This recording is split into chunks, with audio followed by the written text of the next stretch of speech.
Hello दोस्तों, welcome to my channel tips from Ajay. दोस्तों, नागपुर एक ऐसा शहर जो कभी जीरो माइल सिटी के नाम से जाना जाता था, भारत के बीचों बीच। लेकिन अब यही सिटी बन रही है इंडिया के लॉजिस्टिक मैप का मोस्ट पावरफुल पॉइंट। हर बड़े इन्वेस्टर की नज़र नागपुर पर है, पर सवाल है क्यों। दोस्तों, जब मुंबई और दिल्ली लॉजिस्टिक प्रेशर हैंडल नहीं कर पा रहे, तब नागपुर क्वाइटली एक मेगा लॉजिस्टिक हब के रूप में उभर के आ रहा है। मुंबई नागपुर समृद्धि एक्सप्रेसवे ने ट्रैवल टाइम आधा कर दिया। Vijayawada expressway, outer ring road और 1500 एकड़ का नेशनल लॉजिस्टिक पार्क, ये सब मिलके बना रहे भारत का एक new supply chain nerve centre. Global company जैसे ESR ग्रुप, महिंद्रा लॉजिस्टिक्स और अमेजन सप्लाई चेन यहाँ ऑलरेडी अपना बेस बना रहे हैं। दोस्तों, वेयर हाउसिंग स्पेस 3 गुना बढ़ चुका है सिर्फ 5 सालों में। और सबसे बड़ी बात, लैंड कॉस्ट मुंबई या पुणे के मुकाबले 50% कम। यानी इन्वेस्टर के लिए यहाँ एक ही formula, low cost plus high growth is equal to super returns. दोस्तों, नागपुर अब सिर्फ एक सिटी नहीं है, एक स्ट्रैटेजी बन चुका है। ईस्ट वेस्ट और नॉर्थ साउथ कॉरिडोर का ये जंक्शन है, यानी इंडिया का ये रियल सप्लाई चेन हार्ट है। दोस्तों, हर ट्रक रूट, हर लॉजिस्टिक नेटवर्क यहाँ से क्रॉस करता है। यही वजह है कि हर मेजर डेवलपर और फंड यहाँ पर अपना स्टेक सिक्योर कर रहा है। दोस्तों, अगला क्वेश्चन सिर्फ ये नहीं है कि नागपुर का फ्यूचर क्या है, बल्कि यह है कि आप रेडी है इस बूम का हिस्सा बनने के लिए। क्योंकि जब भारत का लॉजिस्टिक रिवॉल्यूशन लिखा जाएगा, एक नाम सबसे ऊपर होगा और वह है नागपुर।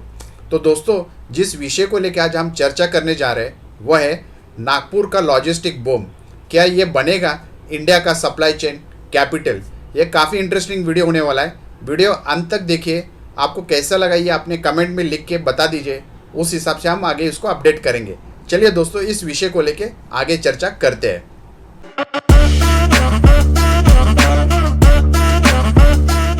तो दोस्तों, अगर नागपुर की कनेक्टिविटी के बारे में बात करते हैं तो नागपुर भारत का लगभग भौगोलिक केंद्र में स्थित है। इसे जीरो माइल स्टोन से भी जोड़कर देखा जाता है। इस शहर मुख्य मेट्रो शहर मुंबई, दिल्ली, कोलकाता, चेन्नई के बीच में बेहतर लॉजिस्टिक्स लिंक रूट के लिए उपयुक्त माना जाता है। इसके प्रमुख इंफ्रास्ट्रक्चर की अगर बात करते हैं तो समृद्धि महामार्ग, मुंबई नागपुर एक्सप्रेसवे ने ट्रैवल टाइम काफ़ी घटा दिया है। नागपुर विजयवाड़ा एक्सप्रेसवे सहित अन्य एक्सप्रेसवे व मल्टी मॉडल लिंक बन चुका है।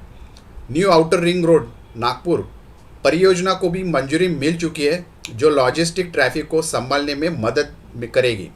दोस्तों, इसलिए स्थान प्लस कनेक्टिविटी को संयोजन नागपुर को लॉजिस्टिक हब बनाता है, और यही एक बड़ी वजह है कि ये निवेश के लिए सबसे इम्पॉर्टेंट जगह मानी जा रही है। अब लॉजिस्टिक्स और वेयर हाउस तेजी आ रही है, तो लॉजिस्टिक एवं वेयर हाउसिंग सेक्टर में नागपुर में तीव्र वृद्धि देखी है।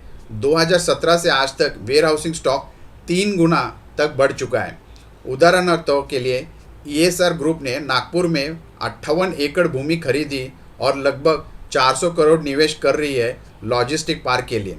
दोस्तों, सरकार ने Nagpur Wardha mega logistic hub 1500 एकड़ की भी एक घोषणा की है। रेसिडेंसी और इन्वेस्टमेंट के लिए विशेष माना गया है। इन आंकड़ों को स्पष्ट है, मतलब इस आंकड़ों से ये स्पष्ट है कि लॉजिस्टिक सप्लाई चेन और वेयर हाउसिंग मांग की नागपुर में तेज़ी से उभर रही है। दोस्तों, निवेश के लिए क्या अवसर है? तो कम जमीन लागत, बेहतर लॉजिस्टिक लिंक और रणनीति स्थिति के कारण निवेशकों के लिए ये आकर्षित करता है। कोई भी इन्वेस्टर होता है तो ऑटोमेटिकली वो अपील होती है उसको, अगर वहाँ पे बेसिक इंफ्रास्ट्रक्चर और डेवलपमेंट दिखती है तो अपने आप वो इन्वेस्टर अट्रैक्ट होता है। दूसरा है कि रियल इस्टेट में भी भूमिकाएँ दिख रही है, मतलब जिस तरह से अगर इन्वेस्टर आ रहा है तो इसका मतलब है कि वहाँ पे रियल इस्टेट का इम्पैक्ट पॉजिटिव होने वाला है। तो विशेष रूप से एक्सप्रेसवे कॉरिडोर के आसपास की लैंड की कीमतें में बढ़ोतरी दिखाई दे रही है। लॉजिस्टिक पार्क वेरिएबल जो हमारी वेयर हाउसिंग स्पेस है, कूल चेन है, 3PL है, थर्ड पार्टी लॉजिस्टिक सेक्टर में निवेश के रास्ते खुल चुके हैं। तो ये एक बड़ा सेक्टर माना जा रहा है। इस तरह निवेश ऐसे क्षेत्रों में निवेश कर रहे हैं, मतलब जो भी इन्वेस्टर ऐसे क्षेत्रों में निवेश कर रहे हैं जहां लॉजिस्टिक का भविष्य काफ़ी उज्जवल नज़र आ रहा है। आप देखते हैं कि क्या चैलेंजेस होती है जिससे हमें थोड़ा सावधानी रहना है। तो इंफ्रास्ट्रक्चर जहाँ पूरी तरह से विकसित नहीं हुआ है तो वहाँ निवेश जोखिम बने रहते हैं। उदाहरण के लिए बहुत ज़मीन खरीदी गई है लेकिन ऑपरेशन शुरू कम हुआ है, जैसे विश्लेषण में भी होता है। तो उस तरह से हमें ये वॉचफुल रहना है और up to date information time to time लेते रहना है। स्थानीय कार्यबल, स्किल्स और लॉजिस्टिक मिसेलेनियस, उदाहरण के लिए कोल्ड चेन डेटा सेंटर में विशेषज्ञ अभी पूरी नहीं है, तो उसके ऊपर भी हमें थोड़ा वॉचफुल रहना है। फिर भूमि अधिग्रहण, नीति अनुपालन और अनुमोदन की में देरी की एक जोखिम होती है, मतलब लैंड एक्विजिशन करते समय काफ़ी टाइम डिले होता है। इसका स्पिल ओवर इफेक्ट बाद में अदर एक्टिविटीज़ पे दिखाई देता है, तो उसको भी हमें देखना है। अब निवेश करने के लिए क्या सजेशन है, तो सबसे पहले कि रूट और एक्सप्रेसवे कॉरिडोर के आसपास वाले क्षेत्रों में देखना ज़रूरी है जहां लॉजिस्टिक पार्क और रेगुलर वेयर हाउसिंग प्लानिंग हो रही है, तो वो एक इम्पॉर्टेंट एस्पेक्ट या पॉइंट होता है जहां पे हम देख सकते हैं। उसी तरह ग्रेड ए लॉजिस्टिक स्पेस और 3 PLs वहाँ मांग बढ़ रही है, तो वो हमें ध्यान रखना है और उस तरह से हमारी प्रायोरिटी रखनी है। नीति प्रेरित प्रोजेक्ट्स जैसे जमा जमीन, लॉजिस्टिक हब, एक्सप्रेसवे का समय रिकॉर्ड देखे, उसका टाइम टू टाइम अपडेट ले। भूमि खरीद केवल नहीं बल्कि उपयोग शुरू होने की गति देखे ताकि ज़मीन खंडित न रहे। उसके ऊपर जो भी डेवलपमेंट दिखाई दे रही है या नहीं है वो इम्पॉर्टेंट एस्पेक्ट है, उसको हमें देखना है।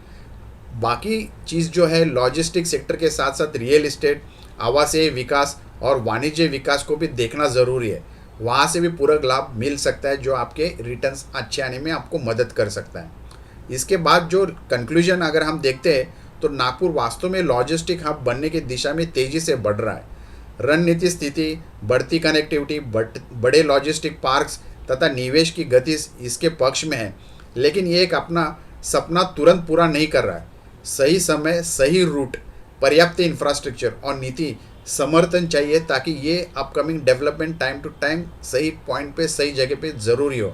तो ये एस्पेक्ट हमें ज़रूरी ध्यान में रखना है। तो ये काफ़ी इंटरेस्टिंग वीडियो था। देखो, थैंक यू सो मच।